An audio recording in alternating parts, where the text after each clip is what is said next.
Hey, how y'all doing? I'm not gonna be here before y'all long. I just wanna come on here real quick and just say that this season is going to require more. It's going to require more, and that means getting out of your comfort zone, right? Because you have to get comfortable with the uncomfortable. You have to get comfortable with the uncomfortable. Whether you have a job, use that job to start building towards something else that cannot fire you, right? Because a lot of jobs are getting laid off. A lot of jobs are firing people. And this is what God emphasizes on in the Bible, is using the things that we have in our house, in our car, in our room, in the garage. It could be in your friend's house.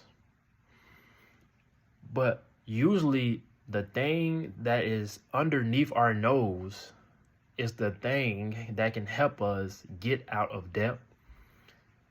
That can be the thing that can help us create generational wealth. That can be the thing that can help break generational curses, right? So this season is going to require more. Social media, right? If you like social media, make content. Set up your phone, record your voice, record yourself talking, and just post. Who cares about what other people thinks about you?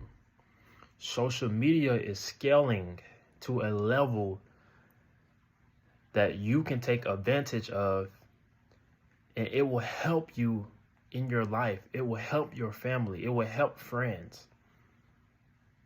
You can create an online course. You can create an ebook. If it's you cooking, you have a recipe that your friends and family like, okay, make a video on that. Tell your friends to leave reviews, post the reviews, post a video, and create a recipe as an ebook and sell that for like $10. But this season is going to require more. You have to get out of your comfort zone. You have to get comfortable with being uncomfortable. I'm going to say that. I know posting is uncomfortable. I know public speaking is uncomfortable. I know starting a business is uncomfortable. I know starting conversation, networking is uncomfortable, but you have to get comfortable with it. 2 Kings chapter 4, right? Stay with me, y'all. I'm going to read it, okay? I'm going to try to read it fast. It says, this is 2 Kings chapter 4, verse 1. It says, "Now the wife of one of the sons of the prophets cried to Elijah, 'Your servant, my husband, is dead. And you know that your servant feared the Lord, but the creditor has come to take my 2 children to be his slaves.'" See, the lady is crying because her husband is dead. The husband was the provider. He was the breadwinner. So therefore, he took care of the family. So she's crying like, "Servant, my husband is dead. My husband is dead. What can I do? What can I do?" Right? And Elijah said to her, he said, "What shall I do for you? Tell me, what have you in the house?" And she said, "Your servant has nothing in the house except a jar of oil."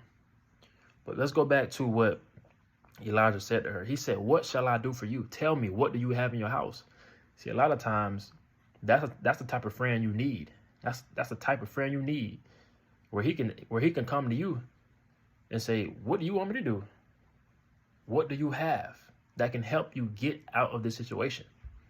Because once again, her husband is dead, and the people are trying to take her children away because she don't have no type of money, because her husband was the breadwinner. So she said, your servant has nothing in the house except a jar of oil.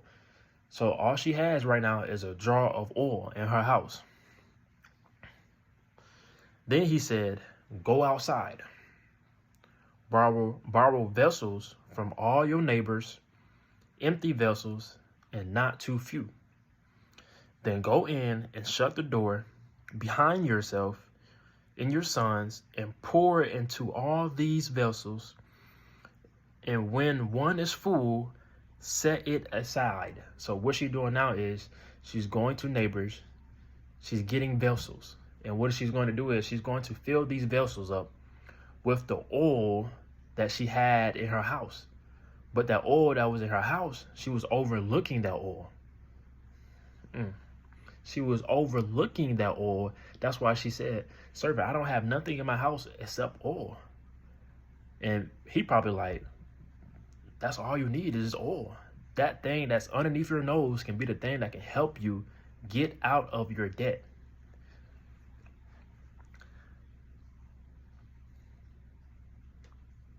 So she went from him and shut the door behind herself and her sons. And as she poured, they brought the vessels to her. When the vessels were full, she said to her son, bring me another vessel. And he said to her, there is not another. Then the oil stopped flowing. She came and told the man of God, and he said, go sell the oil and pay your debts, and you and your sons can live on the rest. One day Elijah went on to Shunem, where a wealthy woman lived. That's so powerful. Go sell the oil and pay your debts, and you and your sons can live on the rest. So you telling me that oil that was in my house, I was overlooking that thing, and that same oil that I was overlooking was the oil that helped me pay my debt off. Not only that, I had money left over to live on. Now I want you guys to ask yourselves, do you have anything in your house that you are overlooking that can help you pay your debt off? That can help you be financial freedom. That can help you create generational wealth. That can help you build a legacy for your future kids. That can help you multiply your gifts. That can help you open doors. That can help you meet people. That can help you draw people close to you. Now you can preach the kingdom of God to them. Don't overlook the things that are underneath your nose. There are things in your house. There are things in your garage. There are things in your car. There are things in your phone. You all have gifts. I have gifts. You all have gifts. But this season is going to require more, okay? Now let's execute. Let's work. Let's keep God first. And let's multiply, y'all. Let's multiply. Let's multiply. We are here to rule this earth, have dominion on the earth to glorify God. God wants us to have abundance. But we have to get comfortable with being uncomfortable. I read 2 Kings chapter 4. Y'all be blessed.